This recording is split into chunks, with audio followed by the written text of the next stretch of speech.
নমস্কার বন্ধুরা, আমাদের স্বাগতম ডিএ নিয়ে আরেকটি গুরুত্বপূর্ণ আপডেট। 22,500 কোটি টাকার ডিএ বকেয়া, বিস্ফোরক স্বীকারোক্তি অর্থ দপ্তরের। তো বন্ধুরা, ডিএ সংক্রান্ত আপডেটটি নিয়ে স্টেপ বাই স্টেপ আলোচনা করব। তো অবশ্যই আপনারা ভিডিওটি স্কিপ না করে অবশ্যই পুরোটা দেখবেন। তো তার আগে বলে রাখি, যে সকল বন্ধুরা আমাদের চ্যানেলে নতুন, আমাদের চ্যানেলের পাশে সাবস্ক্রাইব বাটন, সাবস্ক্রাইব করার পর পাশে যে বেল আইকন সেটিও প্রেস করবেন। লেটেস্ট ভিডিও আপডেটগুলি সবার আগে পেয়ে যাবেন। দেখে নেব আজকে ডিএ সংক্রান্ত গুরুত্বপূর্ণ আপডেটটি। তো বন্ধুরা, আমরা সকলে জানি যে পশ্চিমবঙ্গের সরকারি কর্মীরা কেন্দ্রীয় হারে এআইসিপিআই মেনে ডিএর দাবিতে তারা শহীদ মিনার চত্বরে আন্দোলন অবস্থান চালিয়ে যাচ্ছেন দিনের পর দিন, কিন্তু কোনো রকম সুরাহা হচ্ছে না। তারা চিঠি দিয়েছেন অর্থমন্ত্রী, মুখ্যমন্ত্রী, রাজ্যপালকে, কিন্তু তা সত্ত্বেও কোনো সুরাহা হচ্ছে না। এমনকি তারা দিল্লির যন্তর মন্তরে গিয়েও অবস্থান বিক্ষোভ চালিয়ে এসছেন, কিন্তু কোনো রকম সুরাহা হচ্ছে না। কিন্তু যেখানে কলকাতা হাইকোর্ট রায় ছিল 3 মাসের মধ্যে সমস্ত বকেয়া ডিএ মিটিয়ে দিতে হবে, কিন্তু সেই রায়কে চ্যালেঞ্জ করে সুপ্রিম কোর্টে যায় রাজ্য। সেখানে গিয়ে ডিএ মামলা করা হয় এবং সেই ডিএ মামলা দিনক্ষণ নিষ্পত্তি হচ্ছে না। সেই ডিএ মামলার শুনানি দিনের পর দিন পিছিয়ে যাচ্ছেন। এতে হতাশ হচ্ছেন না সরকারি কর্মীরা। তাদের একটাই দাবি, যতদিন না পর্যন্ত কেন্দ্রীয় হারে ডিএ পাওয়া যাবে ততদিন পর্যন্ত এই আন্দোলন অবস্থান বিক্ষোভ চলবে।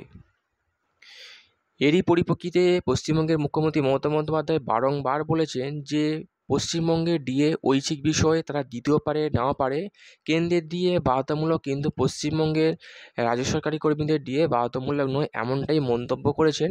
এবং তিনি আরও বলেছেন, আমাদের টাকা কেন্দ্রীয় সরকার আটকে রেখেছে, যার জন্য আমরা বকেয়া ডিএ মেটাতে পারছি না।